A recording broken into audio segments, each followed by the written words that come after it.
নমস্কার, আমি শুভাঙ্কি। সবাইকে স্বাগত জানিয়ে শুরু করছি আজকের অনুষ্ঠান এবং আমার সঙ্গে যিনি আছেন তার ব্যাপারে যতই বলবো ততই কম, আমাদের সকলের প্রিয় শাস্ত্রীজি, জয়দেব শাস্ত্রীজি। প্রথমে জিজ্ঞেস করব কেমন আছেন? ভালো আছি, খুব ভালো। এবং যখনই আপনাকে পাই একটা খুব পজিটিভ অরা হয় সব জায়গায়, তো কি বলবেন এই বিষয়ে? নমস্কার, জয়দেব শাস্ত্রী।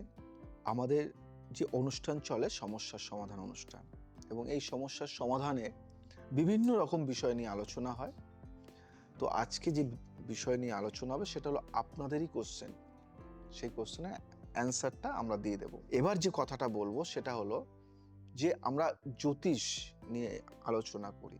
তো জ্যোতিষ আর বিজ্ঞান দুটো মিলিয়ে, এবং সায়েন্স তো অ্যাস্ট্রোলজি আর ফিলোসফি, আমি এখানে 3টে 5 করে দিয়েছি, এবং এই 3টেকে মিলিয়ে জয়দেব শাস্ত্রীর প্রোগ্রাম হয়। কি হয়?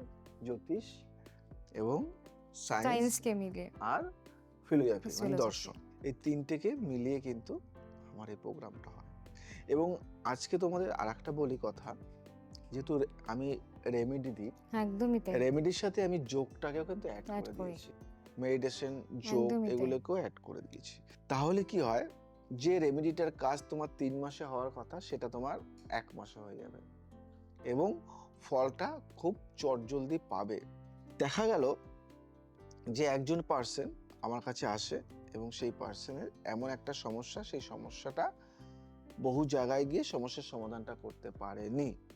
আমি কাউকে দোষ দিচ্ছি না, প্রথমে হলো সেই সমস্যাটা খুঁজে বের করা। আর আমার এই অনুষ্ঠান মানে এমন যে তোমার কি সমস্যা তুমি সেটা বলবে না, আমি সেটা বলবো, আমি বের করে দেবো সমস্যা। তাই আমি বলবো যে আমি সবসময় ভালো থাকি, পজিটিভ, যেটা বললো পজিটিভ একটা ভাইব্রেশন নিয়ে চলি। তো আমি মনে করি যে তোমরা যারা আছো সবাই ভালো আছো আর ভালো থাকবে। আর খারাপ থাকার জন্য তোমরা কি করো আর ভালো থাকার জন্য কি করো সেটাও আমি আজকে জানবো। আমরা প্রত্যেকটা মানুষ ভালো থাকার জন্য করি, কিন্তু খারাপ থাকার জন্য কি কিছু করি না? খারাপ কিন্তু আমরা এমনিতেই হয়ে যায়। হ্যাঁ, কারণ happiness is a state of mind, এবং এমনি মনে দুঃখ চলে আসে, কিন্তু সেই দুঃখটাকে সমাধান করার জন্য একমাত্র উপায় জয়দেব শাস্ত্রীজি। এবং আমাদের অ্যাপয়েন্টমেন্ট কিন্তু নাম্বার যাচ্ছে, আপনারা অবশ্যই যোগাযোগ করতে পারবেন।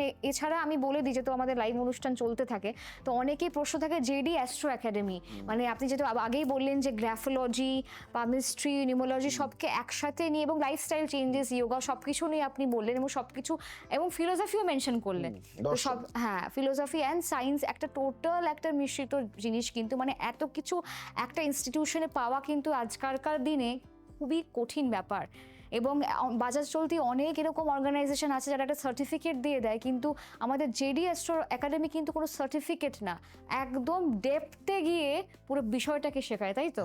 এবং শেখানো হয়, তাকে সার্টিফিকেট দেওয়া হয়, এবং তাকে সার্টিফিকেটটা এমন লেভেলে দেওয়া হয় যাতে তুমি যেটা শিখেছো প্রপার ওয়েতে তুমি সেটা কাজ করতে পারো, এবং বিশিষ্ট ব্যক্তির কাছ থেকেই সার্টিফিকেটটা পাবে তোমরা আমাদের এখান থেকে। কারণ তুমি জানো, তুমি শিখেছো, তুমি বুঝেছো, আর তুমি কতটা জানো তার সার্টিফিকেটে হিসাব করা যায় না, কিন্তু যায় না। তবুও আমরা সার্টিফিকেট দিই, এটা নিয়ম। তার কারণ হলো তুমি যে শিখেছো তার একটা রেজিস্টার সার্টিফিকেট না থাকলে তার ভ্যালু থাকে না, আমরা জানি। কিন্তু সেটা কাজ করতে গেলে তুমি যদি সঠিক কাজ জানো, সেখানে সার্টিফিকেট কেউ দেখতে আসে। একদমই তাই। আর আমাদের কাছে যারা যে ছাত্রছাত্রীগুলি আছে তারা এক একটা জেমস প্রতি বছরই তারা বের হয়, এবং যে কজন বের হয় সে কজনই কাজ করে, সেই লেভেলের কাজ করে। এই নয় যে 10 জনের মধ্যে 9 জন 8 জন বের হলো আর 2 জন রয়ে গেল, তা নয়। সব থেকে খারাপ ছাত্র আমাদের কাছে বেস্ট, ব্যাক বেঞ্চেস যারা হয়, মানে খারাপটাকে ভালো তৈরি করে নেওয়ার নামই কিন্তু জয়দেব শাস্ত্রী। যারা উইক হন বা যারা করতে পারছেন না, কিন্তু আরেকটা খুব ভালো বিষয় আপনি সবসময় বলেন যে যদি আপনার প্রফেশন করতে চান অবশ্যই একাডেমিতে আসুন, এবং যদি কাজ না পান তাও আমার কাছে আসুন। তাই না? অনেকে ভাবে যে শিখলাম, তারপরে যদি কাজ আমি না দেবো পাই কাজ। না করতে পারি, আমি দেবো কাজ। উনি দেবেন কাজ। কেন বুঝতে এখন- পারছেন এই এখনই- কনফিডেন্সটা? কেন এখনই আমার কাছে এখনই মানে বলে দিচ্ছি, এখনই 100টা সিট খালি আছে কাজের জন্য। 100টা সিট এখনই খালি রয়েছে কাজের জন্য। যারা আমাদের অ্যাস্ট্রোলজিতে পেশায় সঠিক জ্যোতিষ, কিন্তু হ্যাঁ আমি শিখিয়ে আমার কাজ, কেন আমি আমার মতো করে তৈরি করে তারপরে তোমাদেরকে কাজ দেব। তার জন্য আমি বাইরে থেকে কোনো জ্যোতিষকে হায়ার করে এনে আমাদের এখানে দিই না। আর আমি শেখাইও আমি নিজে পার্সোনাল। এই নয় যে আমি অনেক স্যার দিয়ে তোমাদেরকে শেখাবো, তা না, আমি পার্সোনাল শেখাবো। আর তোমাদের যারা শেখাবে তারাও আমার ছাত্র। আমি তো থাকবোই, এবং আরো আরো যারা শেখাবে, দেখো সবসময় যে আমি শেখাবো তা তো নয়।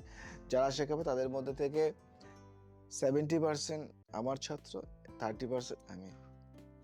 তো সেই জায়গা থেকে তোমাদের কোনো সমস্যা নেই, কেন তারা যেটা শেখাবে আমি শিখিয়েছি সেটাই তোমাদের শেখাবে, বা আমি তোমাদেরকে ধরে শেখাবো। তো প্রশ্ন করেছে রহিম শেখ, বয়স 32 এবং স্থান ঢাকা, এবং আপনার বিশাল বড় একটা ফ্যান ফলোয়িং ঢাকাতে আছে, আমরা সকলেই জানি বাংলাদেশে। লিখেছে আমার ঘরে সব সময় একটা অদ্ভুত ছায়া ঘোরে, এবং সেটাও মেনশন করেছে যে রাতে কে যেন আমার বুকে চেপে বসে থাকে।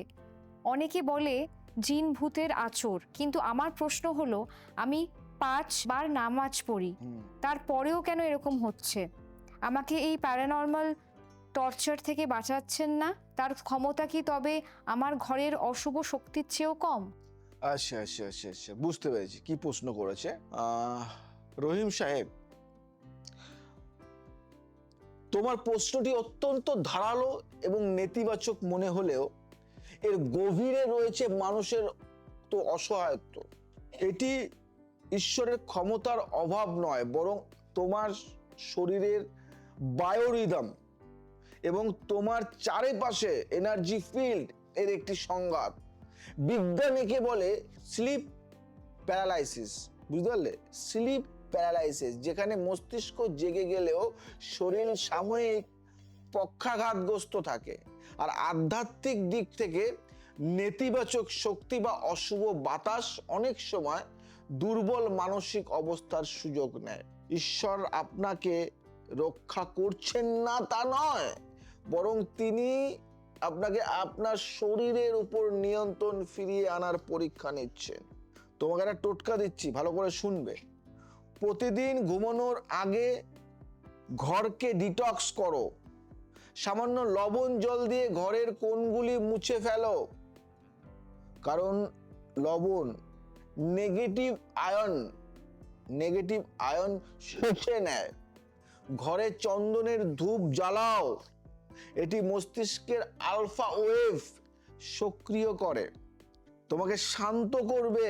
আর রাতে শোবার আগে আয়াতুল কুরসি, বুঝতে পারলে, বা গীতা পাঠ বা গায়ত্রী মন্ত্র পাঠ করো, যা তোমার চারপাশে একটি ইলেকট্রোম্যাগনেটিক ফিল্ড তৈরি করবে। ঈশ্বর তোমাকে পথ দেখাচ্ছেন, শুধু তোমার বিশ্বাসের ফ্রিকোয়েন্সি একটু বাড়াতে হবে। এবং যদি আপনারা কেউ আসেন অ্যাপয়েন্টমেন্ট নিয়ে, প্রথমত অ্যাপয়েন্টমেন্ট পাওয়াটাও একটা ভীষণ দুর্লভ ব্যাপার, কারণ অনেকেই অনেক দিন ধরে চেষ্টা করে অ্যাপয়েন্টমেন্ট পাচ্ছেন না, এটাও একটা সত্যি কথা। অনেকে অনলাইন চেষ্টা করছেন, তারাও হয়তো পাচ্ছেন না। তো আপনার যদি কপালে থাকে সেটাও একটা ভাগ্যচক্র, যদি পান তাহলে অবশ্যই চলে আসুন, শেষ মুহূর্তে অপেক্ষা করবেন না। খুব দারুণ আপনি কথা বলেছেন। সবার সাথে একটা কথা বলি, যেহেতু সময় নেই, আজ আসি, আবার আসবো নতুন কিছু নিয়ে। ভালো থাকো, সুস্থ থাকো, সবাইকে ভালো রাখো। আর যারা যারা আমার ওই অনুষ্ঠানটি দেখছো, যদি টিভিতে দেখো তো ঠিক আছে, আর যদি সোশ্যাল সাইডে দেখো তাহলে লাইক, শেয়ার, কমেন্ট অবশ্যই করো। জয় শ্রী ঠাকুর। নমস্কার।